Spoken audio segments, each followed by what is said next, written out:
പരിശുദ്ധാത്മാവേ സഹായക, നിരന്തരമെന്നെ സഹായിക്കണേ. നിത്യവും കൂടെ വസിക്കുന്നോനേ, അഭിഷേകത്തിൻ അഗ്നി നിറച്ചിടണേ.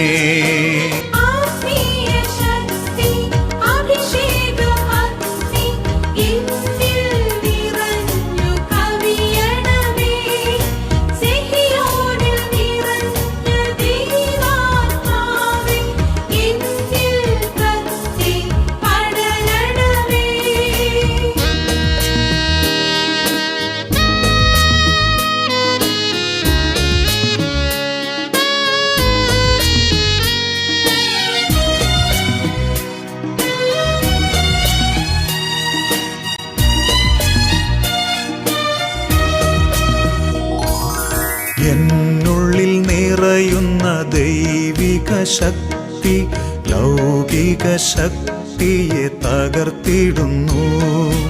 എന്നുള്ളിൽ നിറയുന്ന ദൈവിക ശക്തി ലൗകിക ശക്തിയെ തകർത്തിടുന്നു. പാപനീതി ന്യായ ബോധ്യങ്ങൾ ഹൃത്തിൽ നിറച്ചെന്നെ അഭിഷേചിക്കൂ. പരിശുദ്ധാത്മാവേ സഹായക, നിരന്തരമെന്നെ സഹായിക്കണേ.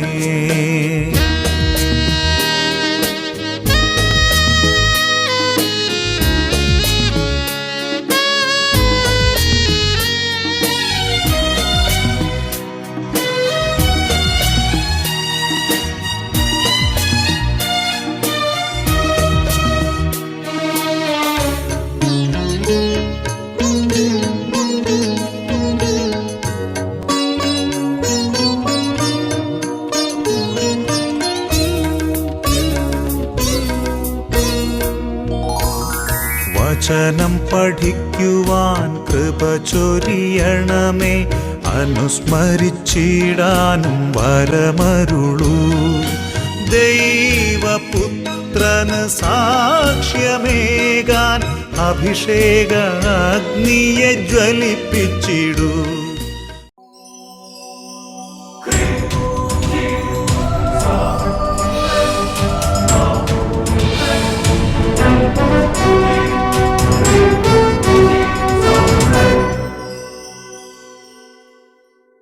Praise the Lord. Praise the Lord. Hallelujah. Hallelujah. യേശുക്രിസ്തുവിൻ്റെ വാത്സല്യ ഭാഷണങ്ങളായ പ്രിയ സഹോദരി സഹോദരങ്ങളെ, അഭിഷേകാഗ്നി ദൈവവചന ശുശ്രൂഷയിലേക്ക് യേശുക്രിസ്തുവിൻ്റെ ധന്യനാമത്തിൽ നിങ്ങൾക്കേവർക്കും സ്വാഗതം. Praise the Lord. Praise the Lord. Hallelujah. Hallelujah. അഭിഷേകാഗ്നി ശുശ്രൂഷയുടെ സമയത്ത് 10,000കണക്കിന് കുടുംബങ്ങളിൽ ഈശോ പ്രത്യേകം അത്ഭുതങ്ങളും ഇടപെടലുകളും കണ്ണുനീരൊപ്പുന്ന ദൈവിക സന്ദർശനങ്ങളും അനുവദിക്കുന്നുണ്ട്, ചെയ്യുന്നുണ്ട് എന്ന് അനേകരുടെ സാക്ഷ്യങ്ങൾ വിളച്ച മനസ്സിലാക്കി. അതിൻ്റെ ഒരു കാരണം, എല്ലാ ശനിയാഴ്ചയും അനേക ലക്ഷക്കണക്കിന് ആളുകൾ അഭിഷേകാഗ്നി വചന ശുശ്രൂഷയിൽ പങ്കെടുക്കുന്നവർക്ക് വേണ്ടി ഉപവസിച്ച് പ്രാർത്ഥിക്കുക. പ്രിയപ്പെട്ട സഹോദരങ്ങളെ, നിങ്ങളിൽ അനേകർക്ക് ഈ അഭിഷേകാഗ്നി ശുശ്രൂഷയ്ക്ക് വേണ്ടി ഉപവാസം എടുക്കാൻ പ്രേരണ കിട്ടുന്നുണ്ട്. ചെയ്യേണ്ടത്, എല്ലാ ശനിയാഴ്ചയും ഉച്ചയ്ക്ക് ഒരു നേരത്തെ ഭക്ഷണം ഉപേക്ഷിച്ച് അഭിഷേകാഗ്നിക്ക് വേണ്ടി ഉപവാസം എടുത്ത് പ്രാർത്ഥിക്കുക. ഇത് അനേകം കുടുംബങ്ങൾക്ക് രക്ഷയായി രൂപാന്തരപ്പെടും. എന്നുറക്കെ പറഞ്ഞേ ഹല്ലേലൂയ.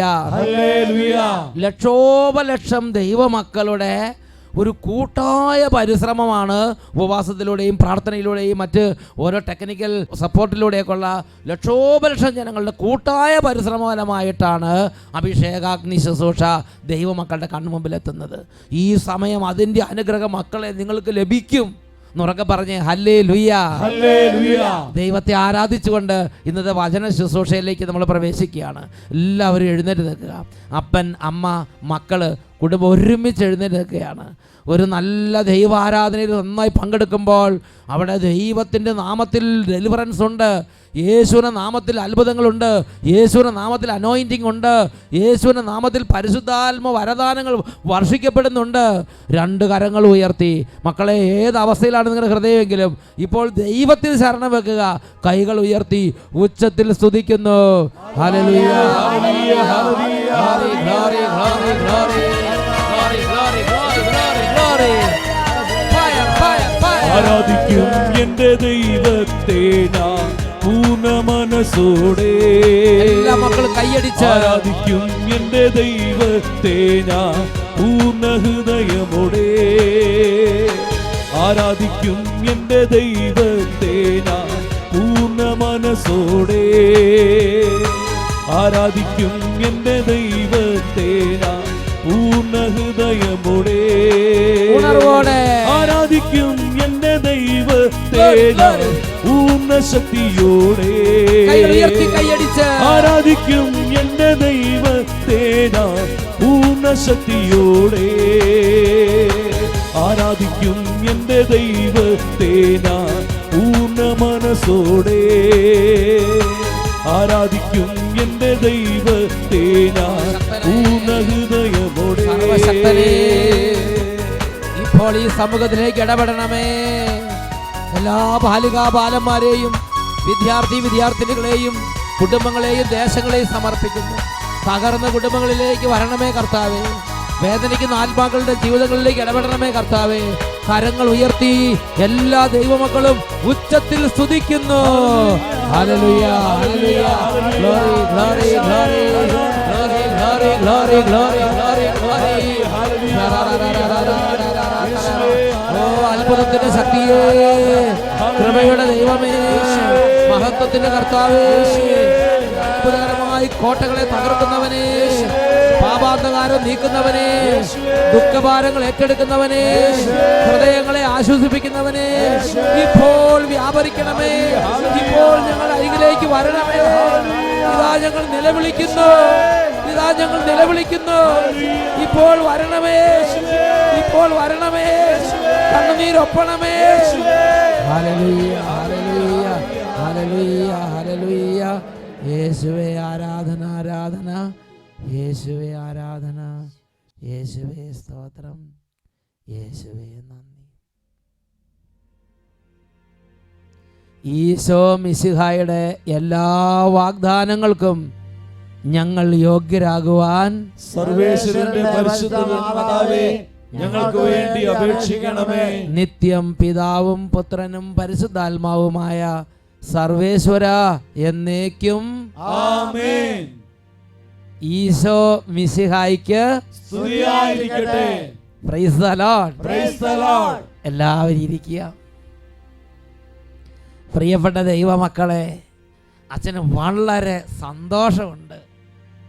അഭിഷേകാഗ്നി അനേകം കുട്ടികളെ അനുഗ്രഹിക്കുന്ന സമയമാണ്.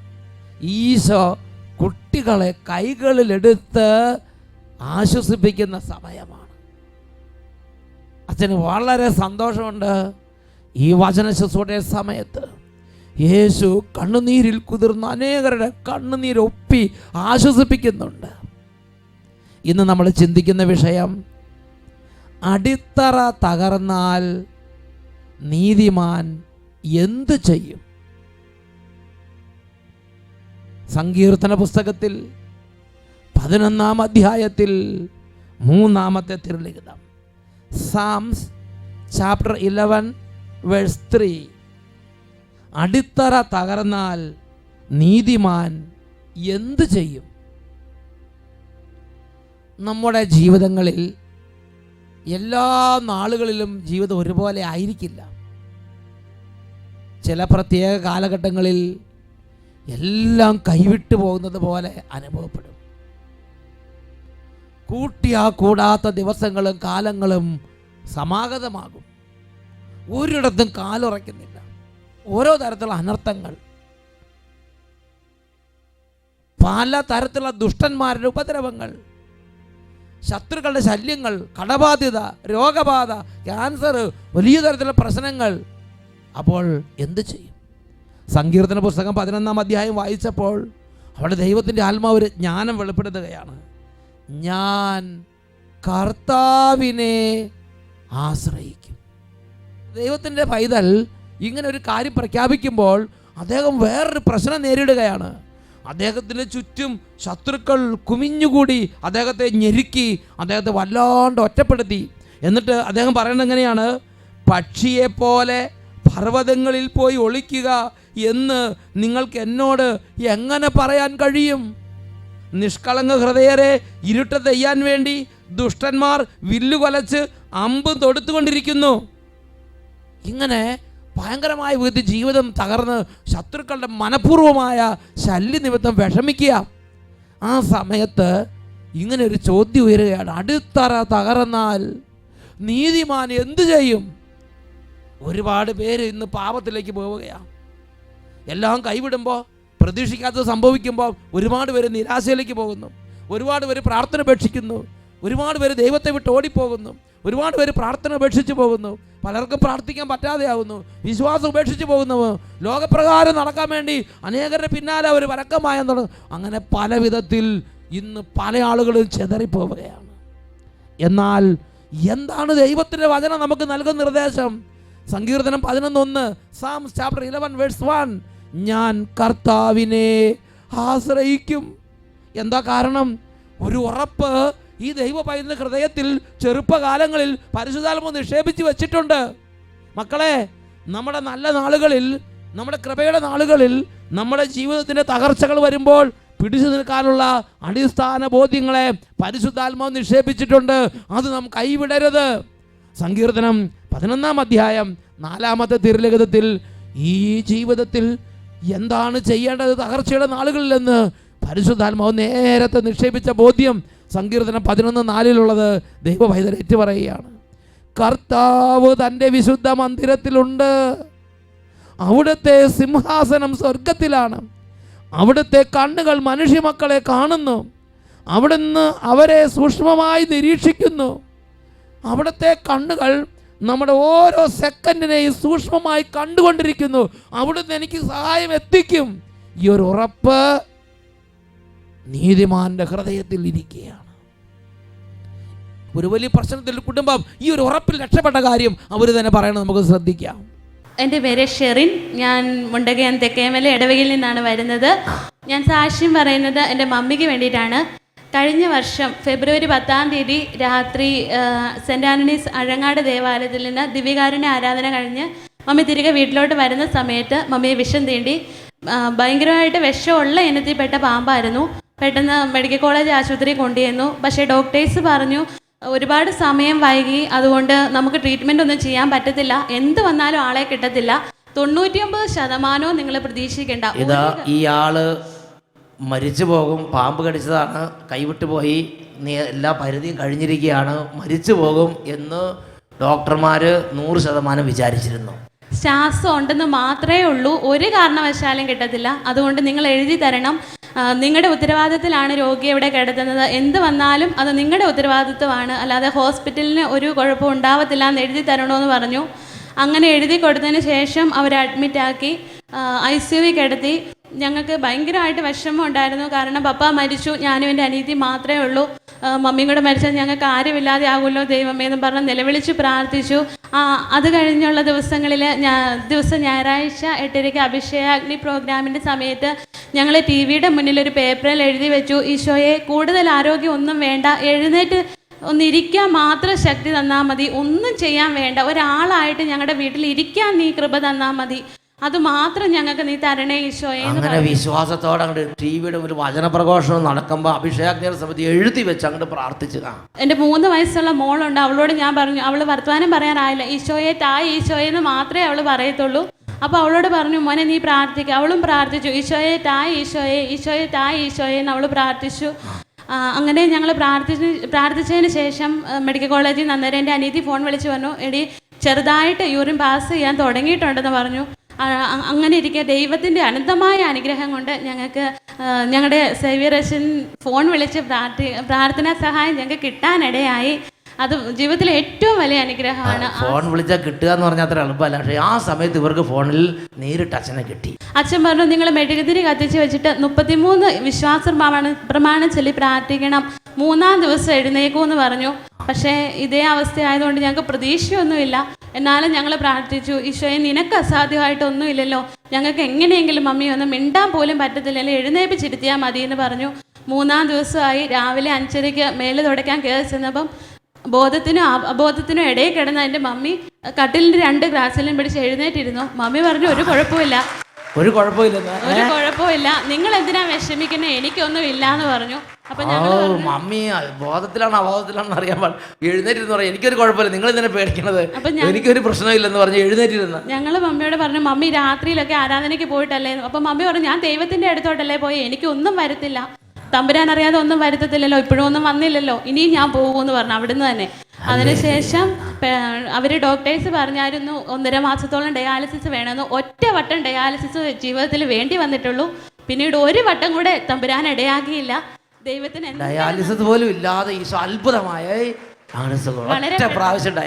വളരെ പെട്ടെന്ന് ഡിസ്ചാർജ് ചെയ്യുന്നു. ഇപ്പൊ പൂർണ്ണ ആരോഗ്യത്തോടെ എല്ലാ പണിയും ചെയ്ത് ഒരാളായിട്ട് ഇങ്ങനെ ഇരിക്കുക മാത്രമല്ല, നടക്കും ജോലിയും ഒക്കെ ചെയ്യും. എല്ലാം ചെയ്യാം. ആദ്യത്തെ പോലെ തന്നെ ആ പഴയ അമ്മച്ചിയെ ഈശോ തിരിച്ചങ്ങോട്ട് കൊടുക്കും. ഈശോയ്ക്ക് അപ്പൊ ഞാൻ ചോദിക്കുന്നത്, നിങ്ങൾ ആ മെഴുകുതിരി കത്തിച്ച് വെച്ച് പ്രാർത്ഥിക്കുകയെല്ലാം ചെയ്താ? അച്ഛൻ പറഞ്ഞ സമയത്ത് ഞങ്ങൾ അന്നേരം വീട്ടിലും അപ്പൊ തന്നെ നടപ്പാക്കി. അതാണ് നല്ല സ്നേഹമുള്ള വിശ്വാസമുള്ള തീഷ്ണമതികളുടെ. അപ്പൊ തന്നെ മെഴുകുതിരി കത്തിച്ച് വെച്ച് അങ്ങോട്ട് വിശ്വാസ പ്രമാണം ചൊല്ലി. മെഴുകുതിരി കത്തിച്ച് വെക്കുക, 33 വിശ്വാസ പ്രമാണം 3 ദിവസം അങ്ങോട്ട് ചെല്ലാൻ പറഞ്ഞു അല്ലേ. അതോടുകൂടി അങ്ങോട്ട് ക്ലിയർ. 3-ാം ദിവസം എഴുന്നേൽപ്പെന്ന് പറഞ്ഞ് എഴുന്നേറ്റു. 2 കരങ്ങൾ ഉയർത്തി ശക്തിയോടെ കൈയടിച്ച് കർത്താവിനെ ആരാധിക്കാം. നന്ദി നന്ദി നാഥാ, സ്തുതി സ്തുതി എന്നാഥാ, നന്ദി നന്ദി നാഥാ, സ്തുതി സ്തുതി എന്നാഥാ. നിന്നെ വാഴ്ത്തുന്നു, നിന്നെ പുകഴ്ത്തുന്നു, യേശുനാമമുയർത്തുന്നു. നിന്നെ വാഴ്ത്തുന്നു, നിന്നെ പുകഴ്ത്തുന്നു, യേശുനാമമുയർത്തുന്നു, യേശുനാമമുയർത്തുന്നു. ഉറക്കെ പറയാ ഹല്ലേലൂയ, ഹല്ലേലൂയ. പ്രിയപ്പെട്ട സഹോദരങ്ങളെ, സങ്കീർത്തനം 11:4 പഠിപ്പിക്കുന്നത് ഇത് തന്നെയാണ്. എന്താ വചനം പഠിപ്പിക്കുന്നത്? കർത്താവ് തൻ്റെ വിശുദ്ധ മന്ദിരത്തിലുണ്ട്, അവിടുത്തെ സിംഹാസനം സ്വർഗത്തിലുണ്ട്, അവിടുത്തെ കണ്ണുകൾ മനുഷ്യമക്കളെ തന്നെ നോക്കിക്കൊണ്ടിരിക്കുന്നു. അവിടുത്തെ കണ്ണുകൾ എന്നെ തന്നെ നോക്കിക്കൊണ്ടിരിക്കുന്നു എന്ന് ഓരോരുത്തരും പറയണം. അവിടെ നിന്ന് എന്നെ കാണുന്നുണ്ട്. ഞാൻ പെർപ്ലക്സ്ഡ് ആകരുത്, ഞാൻ പരിഭ്രാന്തനാകരുത്. എനിക്കൊരു ദൈവമുണ്ട്. സങ്കീർത്തന പുസ്തകം 10-ാം അധ്യായം 17-ാം തിരുലിഖിതം വചനം പഠിപ്പിക്കുന്നതാണ്, കർത്താവേ, എളിയവരുടെ അഭിലാഷം അവിടുന്ന് നിറവേറ്റും, അവരുടെ ഹൃദയത്തിന് അവിടുന്ന് ധൈര്യം പകരും. ആ കുടുംബത്തിൻ്റെ അവസ്ഥ ചിന്തിച്ചു നോക്ക്. അപ്പൻ മരിച്ചു, അമ്മ മരണത്തിൻ്റെ വക്കത്ത്, ഒരാളും ഹോപ്പ് കൊടുക്കുന്നില്ല, ഒരാളും പ്രതീക്ഷ കൊടുക്കുന്നില്ല. മരിക്കും എന്ന് എല്ലായിടത്തും നിന്ന് കേൾക്കണത്. 2 പെൺകുട്ടികൾ. പക്ഷേ അവർ ദൈവത്തിൽ അടിയുറച്ചവർ, അവരുടെ ഹൃദയം വിശ്വാസം ദൈവത്തിൽ വെച്ചവർ. അവർ പറഞ്ഞു, ദൈവം തരും, ഈശോ തരും, യേശു തരും, അമ്മയ്ക്ക് ഈശോ ജീവൻ കൊടുക്കും. എളിയവരുടെ ഹൃദയത്തിന് ധൈര്യം പകരുന്ന കർത്താവ് ആ വാക്കുകളും ആ നിലപാടുകളും കണ്ടു. സങ്കീർത്തനം 10:17, ദൈവമേ, എളിയവരുടെ അഭിലാഷം അവിടുന്ന് നിറവേറ്റും, അവരുടെ ഹൃദയത്തിന് അവിടുന്ന് ധൈര്യം പകരുന്നു. സങ്കീർത്തനം 10:14 വീണ്ടും ഈ കാര്യം തന്നെ പഠിപ്പിക്കുന്നുണ്ട്. വചനം പഠിപ്പിക്കുന്നതാണ്, കർത്താവേ, അങ്ങ് കാണുന്നുണ്ട്, കഷ്ടപ്പാടുകളും ക്ലേശങ്ങളും അങ്ങ് തീർച്ചയായും കാണുന്നുണ്ട്, അങ്ങ് അവ ഏറ്റെടുക്കും. നിസ്സഹായൻ തന്നെ അങ്ങേക്ക് സമർപ്പിക്കുന്നു, അനാഥന് അവിടുന്ന് സഹായകനാണല്ലോ. അനാഥൻ, പരിഭ്രാന്തൻ, നിസ്സഹായൻ, ജീവിത തകർച്ചയുടെ മുമ്പിൽ അടിത്തറ തകർന്നു നിൽക്കുന്ന മകൻ, അടിത്തറ തകർന്നു നിൽക്കുന്ന കുടുംബം, ദൈവം സഹായകൻ. ഈ സമയത്ത് ദൈവത്തെ വിട്ട് ഓടാൻ പിശാച് നിർബന്ധിക്കും. ഈ സമയത്ത് പ്രാർത്ഥിക്കാതിരിക്കാൻ പിശാച് നമ്മളെ വഞ്ചിക്കും. മക്കളെ, പിശാചിന്റെ വഞ്ചനയിൽ കുടുങ്ങരുത്. അടിത്തറ തകരുമ്പോഴും ഹൃദയത്തിലുള്ള വിശ്വാസം തകരരുത്. അവർക്ക് പറയാ hallelujah, hallelujah, hallelujah, hallelujah, hallelujah, hallelujah. ഒരു പ്രതീക്ഷയ്ക്ക് വകയില്ലെങ്കിലും കർത്താവിന്റെ സഹായം നമ്മളെ മുൻപന്തിയിലെത്തിക്കും. ഒരു കൊച്ചു കുഞ്ഞ് അവൻ്റെ അനുഭവം പറഞ്ഞു. അവൻ ജീവിതത്തിൽ ഒരിക്കലും മലയാളത്തിന് ജയിച്ചിട്ടില്ല, എന്ന് മലയാളത്തിന് തോക്കും. 10ാം ക്ലാസ് പരീക്ഷയായി, SSLC പരീക്ഷയായി. പക്ഷെ അവൻ്റെ ഉള്ളിലൊരു വിശ്വാസം, ഈശോ എനിക്കുണ്ട്, എൻ്റെ ഈശോ എന്നെ സഹായിക്കും. എങ്ങനെ അവൻ്റെ ജീവിതത്തിൽ കർത്താവ് ഇടപെട്ട്. എൻ്റെ പേര് സ്റ്റെനോഷ്. ഞാൻ കൊല്ലം നീണ്ടകരയിൽ നിന്ന് വരുന്നു. എന്നിട്ട് അച്ഛന് കൊല്ലംകാരോട് ഇഷ്ടമായി. കൊല്ലംകാർക്ക് കർത്താവ് അനുഗ്രഹം വർഷിക്കുക. പറഞ്ഞു. ഞാൻ 1ാം ക്ലാസ് മുതൽ 10ാം ക്ലാസ് വരെ ഇതേവരെയായിട്ട് മലയാളത്തിന് ജയിച്ചിട്ടില്ല. 10ാം ക്ലാസ്സിൻ്റെ മോഡൽ വരെ മലയാളത്തിന് ജയിച്ചിട്ടില്ല. മലയാളത്തിന് ഇന്ന് വരെ ജയിച്ചൊരു ചരിത്രം ഉണ്ടായിട്ടില്ല. പക്ഷേ കുട്ടി പറ. ടീച്ചർമാരെല്ലാം പറഞ്ഞു SSLC പരീക്ഷയ്ക്ക് തോക്കാൻ സാധ്യതയുള്ള കുട്ടികളിൽ ഒന്നാണ് ഞാനെന്ന്. ദൈവമേ, എൻ്റെ മോനെ. പക്ഷേ കോവിൽ തോട്ടത്ത് അച്ഛൻ്റെ അല്ലെ ടീച്ചർമാർ നിന്നെ നോക്കിയിട്ട് നിന്നെ നേരെ നോക്കി ഇങ്ങനെ പറഞ്ഞില്ലേ? അതെന്തായാലും ആ ടീച്ചർമാർ അങ്ങനെ ചെയ്യാൻ പാടില്ലായിരുന്നു. പരീക്ഷകളിൽ തോക്കാൻ സാധ്യതയുണ്ട്, അതുകൊണ്ട് എൻ്റെ മോൻ പരീക്ഷ എഴുതാതിരിക്കുകയായിരിക്കും നല്ലതെന്ന് പറഞ്ഞില്ലെന്നുള്ളൂ. അത് ഒരു വക്ക് വരെ എത്തിച്ചു വെച്ച് പറഞ്ഞു. അപ്പോഴാണ് കോവിൽ തോട്ടത്ത് അഭിഷേകാഗ്നി വരുന്നത്. അഭിഷേകാഗ്നി കൺവെൻഷന് പോയപ്പോൾ ഞാൻ ഈ കാര്യം പ്രാർത്ഥിച്ചായിരുന്നു. അപ്പോൾ അഭിഷേകാഗ്നി കൺവെൻഷൻ കോവിൽ തോട്ടം നടക്കുന്ന സമയത്ത് ഈ മകനെ അപ്പനും അമ്മയും കൂടെ കൂടി അവിടെ കൊണ്ടുവന്ന് അല്ലേ. എന്നിട്ട് ഉഴപ്പൻ സെറ്റിൻ്റെ കൂട്ടത്തിലൊന്നും ഇരുന്നില്ല. ശരിക്കും ഇവനിരുന്ന് കരഞ്ഞങ്ങോട്ട് പ്രാർത്ഥിച്ച്. എനിക്ക് നീ എന്താ പ്രാർത്ഥിച്ചത്? മാർക്ക് വേണമെന്നൊക്കെ പറഞ്ഞ് പ്രാർത്ഥിച്ചോ? മാർക്ക് ഒന്ന് വിജയിപ്പിക്കണമെന്ന് ഞാൻ പ്രാർത്ഥിച്ചു. പിന്നെ ഇപ്പം റിസൾട്ട് വന്നപ്പം എനിക്ക് 2 വിഷയത്തിനും മലയാളം ഫസ്റ്റിനും സെക്കൻഡിനും B+ വീതമുണ്ട്. ആണോ? മലയാളത്തിന്റെ സ്ഥിതി എന്തായി? 2നും B+ വീതമുണ്ട്. ആണോ? B+ വരെ എത്തി. ഇനി കുറച്ചും കൂടെ കഴിഞ്ഞ് A ആവും. പിന്നെ വേറൊരു കാര്യമുണ്ട്. ഞാൻ 9th സ്റ്റാൻഡേർഡ് ഫൈനൽ എക്സാമിൻ്റെ സമയത്ത് ബൈക്കിൽ നിന്ന് വീണ് എൻ്റെ നട്ടലൊടിഞ്ഞായിരുന്നു. കുറേ നാൾ യാത്രയൊന്നും ചെയ്യാൻ പറ്റിയില്ല. അതുമാത്രമല്ല ദൂരെയുള്ള സ്ഥലത്തൊന്നും എനിക്ക് പോകാൻ പറ്റത്തില്ല. ഭയങ്കര വേദനയായിരുന്നു. ആ കൺവെൻഷന് ഇത് സമർപ്പിച്ച് പ്രാർത്ഥിച്ചു കഴിഞ്ഞപ്പം എൻ്റെ എല്ലാ വേദനയും ഈശോ എടുത്തു മാറ്റി. നട്ടല് സംബന്ധമായ ക്ഷതങ്ങൾ ഈശോ സുഖപ്പെടുത്തി. ഇപ്പം പിന്നെ എത്ര വേണമെങ്കിൽ യാത്ര ചെയ്യാം. കൊല്ലത്ത് നട്ടപ്പാടി വരെ ബസ്സിലിരുന്ന് യാത്ര ചെയ്ത് കുഴപ്പമില്ല. മറ്റേത് മോട്ടോർ സൈക്കിളിൻ്റെ പുറകെ ഇരുന്ന് പോലും പോകാൻ പറ്റില്ലായിരുന്നു അല്ലേ? അതേമാതിരി ബുദ്ധിമുട്ടായിരുന്നു. അതങ്ങോട്ട് മാറി. എനിക്ക് നിൻ്റെ ആ മലയാളത്തിൽ ജയിച്ചത് കേട്ടിട്ടാണ് എനിക്ക്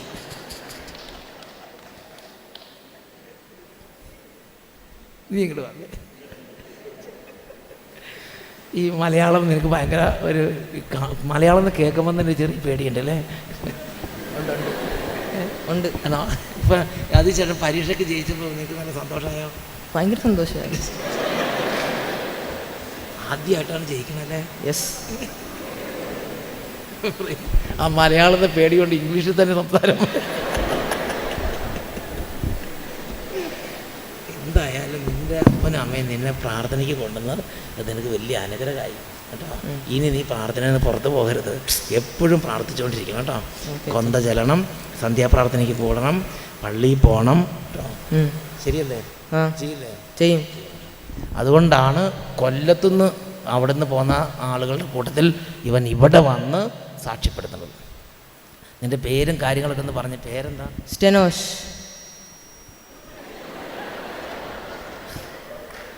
സ്റ്റെനോഷ് അല്ലേ? പ്രൈസ് ആൾ ഉഷാറല്ലേ? പ്രൈസ് നോക്ക്. കമ്പിളിയൊരു കാര്യം കർത്താവ് സഹായിച്ചതുണ്ടോ? പ്രൈസ് എന്നൊക്കെ പറഞ്ഞ ഹല്ലേലൂയ, ഹല്ലേലൂയ. കർത്താവ് മകനെ അങ്ങോട്ട് ജ്ഞാനം കൊടുത്ത് അനുഗ്രഹിച്ച് ടെൻഷൻ എടുത്ത് മാറ്റി. ജീവിതത്തിൽ മലയാളത്തിൽ ജയിച്ചിട്ടില്ലെന്നല്ലേ പറഞ്ഞത്. ആ കാലത്ത് കർത്താവ് എനിക്ക് ജയിക്കണം എന്ന് പറഞ്ഞുകൊണ്ട് പ്രാർത്ഥിച്ചു, ജയിപ്പിച്ചു. കർത്താവ് അനുഗ്രഹിച്ചു. Hallelujah, hallelujah. പ്രിയപ്പെട്ട സഹോദരങ്ങളെ, ആ കുട്ടി നിരാശനാകാൻ നിന്നില്ല. ആ കുട്ടി ദൈവത്തെ പഴിക്കാൻ നിന്നില്ല. ആ കുട്ടി ദൈവത്തെ ചോദ്യം ചെയ്യാൻ നിന്നില്ല. എനിക്ക് എന്തുകൊണ്ട് ബുദ്ധി തന്നില്ല, എനിക്ക് എന്നെ എന്തുകൊണ്ട് ഇങ്ങനെ സൃഷ്ടിച്ചു, അങ്ങനെയൊന്നും ചോദിക്കാൻ നിന്നില്ല. അവൻ എളിമപ്പെട്ടു. അവൻ സന്തോഷമാണ്. അവൻ കർത്താവിനോട് പറഞ്ഞു, എന്നെ ഒന്ന് അനുഗ്രഹിക്കണം. എനിക്ക് നല്ല മാർക്ക് വേണം. അവൻ എല്ലാ ചിട്ടവട്ടങ്ങൾക്കും സഭയുടെ ശുശ്രൂഷകൾക്കും വിധേയപ്പെട്ട് അവൻ ആ ബ്ലെസ്സിങ് സ്വീകരിച്ചു. കർത്താവ് അവനെ സഹായിച്ചു. സങ്കീർത്തന പുസ്തകം 18 അധ്യായം 35 തിരുലിഖിതം, സാംസ് 18:35. അവിടെ നമ്മൾ വായിക്കുന്നത് എങ്ങനെയാണ്? അങ്ങ് എനിക്ക് രക്ഷയുടെ പരിച നൽകി, അവിടുത്തെ വലത് കൈ എന്നെ താങ്ങി നിർത്തി, അവിടുത്തെ വാത്സല്യം എന്നെ വലിയവനാക്കി, എൻ്റെ പാത വിശാലമാക്കി, എൻ്റെ കാലുകൾ വഴുതാൻ അവിടുന്ന് സമ്മതിച്ചില്ല. അവിടുത്തെ വാത്സല്യം എന്നെ വലിയവനാക്കി, അവിടുന്ന് എന്നെ മുൻപന്തിയിലെത്തിച്ച് എന്നെ നോക്കിക്കൊണ്ടിരിക്കുന്നൊരു ദൈവമുണ്ട്. അടിത്തറ തകരുമ്പോഴും ഞാൻ ദൈവത്തെ വിളിച്ചപേക്ഷിക്കണം. 42 സങ്കീർത്തനത്തിലെ 5 തിരുലിഖിതം, എൻ്റെ ആത്മാവേ നീ എന്തിനു വിഷാദിച്ചുഴലുന്നു, നീ എന്തിനു നെടുവീർപ്പെടുന്നു, ദൈവത്തിൽ പ്രത്യാശ വെക്കുവീൻ.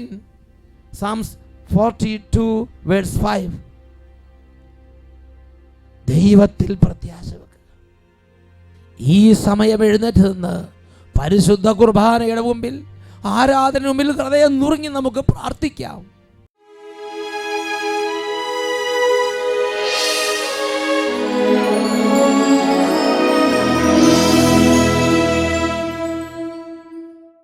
പ്രിയപ്പെട്ട ദൈവമക്കളെ, ഈ നിമിഷങ്ങളിൽ എളിമപ്പെട്ട് വിശ്വാസത്തിൻ്റെ കൃപയ്ക്ക് വേണ്ടി നമുക്ക് പ്രാർത്ഥിക്കാം.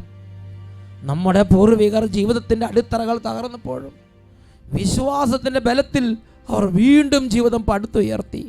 2 കരങ്ങൾ ഈശോയുടെ സന്നിധിയിലേക്ക് ഉയർത്തി. കുഞ്ഞുമക്കളും യുവതിവാക്ക് സാധിക്കുന്ന എല്ലാവരും മുട്ടുമേൽ നിന്ന് ജീവിക്കുന്നവനായ യേശുവിന് മുമ്പിൽ ഹൃദയം തുറങ്ങി നിലവിളിക്കുക. എത്ര ഉച്ചത്തിൽ സ്തുതിക്കാമോ അത്ര ഉച്ചത്തിൽ സ്തുതിക്കുക. വിശ്വാസത്തിന് കൃപ നിറയാൻ വേണ്ടി ആഗ്രഹിക്കുക. ഉറക്കെ സ്തുതിക്കുന്നു. Hallelujah, hallelujah. ഓ ദൈവമേ, കൃപ ചൊരിയണമേ, കൃപ ചൊരിയൂ ദൈവമേ, ദൈവ കൃപ ചൊരിയൂ. കർത്താവേ, ഹൃദയങ്ങളെ നിറയ്ക്കണമേ. യേശുവിൻ കൃപ ചൊരിയൂ. ശൂന്യമായ ഹൃദയങ്ങളെ കാണണമേ.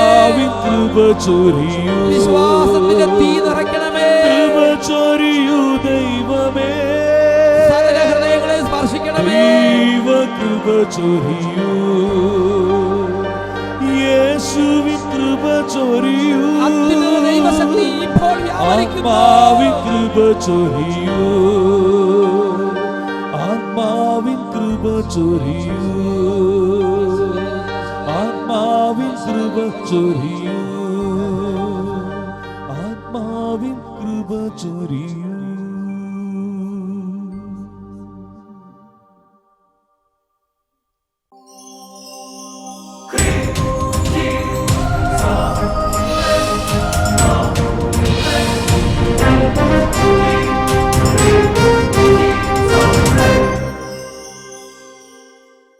ആനന്ദമുണ്ടാനന്ദമുണ്ട്, എനിക്കാത്മാവിൽ ആനന്ദമുണ്ട്. ആനന്ദമുണ്ടാനന്ദമുണ്ട്, എനിക്കേശുവിൽ ആനന്ദമുണ്ട്. ആനന്ദമുണ്ടാനന്ദമുണ്ട്, എനിക്കാത്മാവിൽ ആനന്ദമുണ്ട്. ആനന്ദമുണ്ടാനന്ദമുണ്ട്,